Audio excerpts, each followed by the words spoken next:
सुनाऊंगी। आपने र के सामान्य रूप तो पढ़े ही है, रथ, रजत पढ़े हैं ना?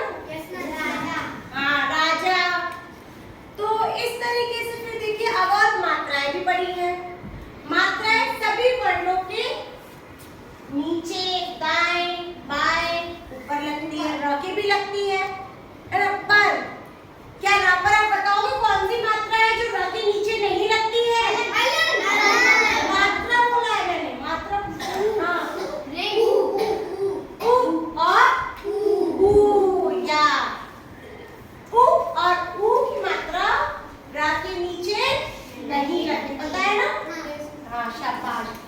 तो अब देखिए, तो क्योंकि र एक इस तरह से अनोखा व्यंजन है ना? और हर व्यंजन के तो एक ही रूप है, पर क्या आप लोगों को पता है कि र के अन्य रूप भी है? पता है आप लोगों को? रेफ और पदेश। लेकिन कई विद्यार्थी क्या होते हैं, आप में से भी कुछ भी कि वो रेफ और पदेश को र की मात्राएं सोचते हैं, लेकिन वो र की मात्राएं नहीं है, वो र के रूप है। र के रूप कैसे हैं आप लोगों को पता है कि उनको वो रूप किस तरह से मिले? किस तरह से मिले? नहीं पता है ना?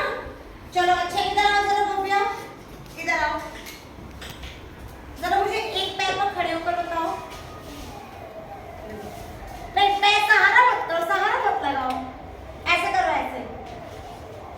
क्या खड़े हो सकते हैं एक पैर पर? खड़े करो, नहीं, बिना सहारे के, बिना सहारे के खड़े होकर, हाँ, पैर पर, हाथ में हाथ नहीं, ऐसे बिना सहारे के कितनी देर खड़े हो सकते हो? ज्यादा देर खड़े नहीं हो सकते ना? नहीं खड़े हो पा रहे, हाँ, सहारे की जरूरत पड़ रही है, क्योंकि अच्छा अब मैं बताती हूँ आपको। बैठ जाइए, बैठ जाइए। नहीं, आप देखो, आपने पैर पर ऐसे सहारा लगाया हुआ है, ऐसे ऐसे बिना सहारे के ऐसे कितनी देर खड़े हो सकते? नहीं सकते। नहीं, आपने कुर्सी का सहारा लिया है, बैठ जाओ, चलो बैठ जाओ। तो बिना सहारे के आप नहीं खड़े हो सकते हैं। क्या आप अपने माता पिता के बगैर रह सकते हो? नहीं रह सकते, आपको उनके सहारे की जरूरत है ना? और क्या आप, तो इसी तरह से जो स्वर रहित होते हैं व्यंजन, उनको सहारे की जरूरत होती है। तो हर व्यंजन में कौन सा स्वर मिला होता है? आपका स्वर मिला होता है ना, आप लोगों को पता ही है, पढ़े थे। तो अब देखिए, एक बार क्या हुआ कि एक पंडित व्यंजनों पर हल चिन्ह लगा रहे थे। एक बार एक पंडित व्यंजनों पर हल चिन्ह लगा रहे थे। तो जब हल चिन्ह लगाया गया, आप देखिए जैसे हमने क पर हल चिन्ह लगाया, ख पर हल चिन्ह लगाया, इस तरीके से हर व्यंजन पर हल चिन्ह लगाया जा रहा था। तो जब हल चिन्ह लगते लगते बारी आई र पर हल चिन्ह लगाने की, र पर हल चिन्ह की बारी आई लगाने की, तो र रोने लगा। हाँ बताओ देवकरण, हल चिन्ह को इसलिए लग रहा था क्योंकि ये व्यंजनों, जो व्यंजन आधे होते हैं उन्हें दर्शाने के लिए उनका हल चिन्ह लगाया जाता है। बताया था ना मैंने, जो व्यंजन आधे होते, बिना स्वर के होते, स्वर रहित होते, वे दिखाने के लिए उन पर हल चिन्ह लगाया जाता है ना? तो जब र पर हल चिन्ह लगाने की बारी आई तो र रोने लगा। अगर आप लोग सुंदर नहीं दिखोगे, अगर आपकी ड्रेस खराब हो जाए, मेकअप खराब हो जाए, कहीं आप जा रहे हो, कपड़े आपके खराब है, तो रोते हो ना? रोते हो कि नहीं?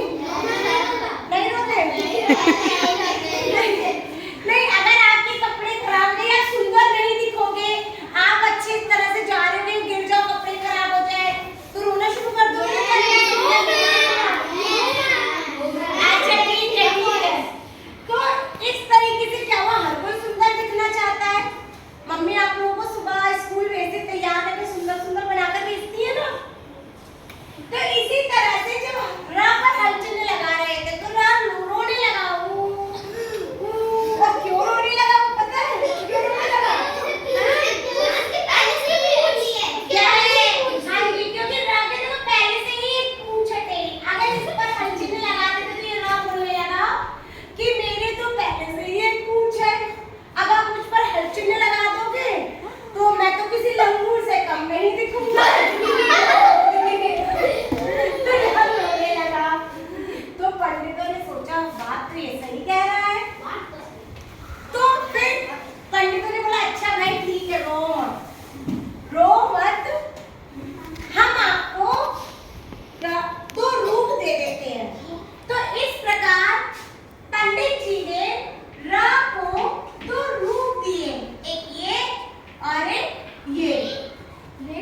इसको बोला गया रेफ, इसको बोला गया पदेन।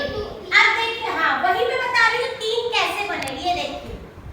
तो राबिक है तो ये पदेन के ही दो रूप ना, पहले तो दो रूप दिए गए, एक रेफ और पदेन। अब देखिए जब पदेन लगाया गया, जैसे कहाँ पर पदेन लगा, जो खड़ी पाई वाले व्यंजन होते हैं तो पदेन इस तरह से लगता है। हर चीज ऐसे लगता है, सीधी तिरछी रेखा, और यहाँ पर इधर की तरफ।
रखा है जिसमें ताकत नहीं है।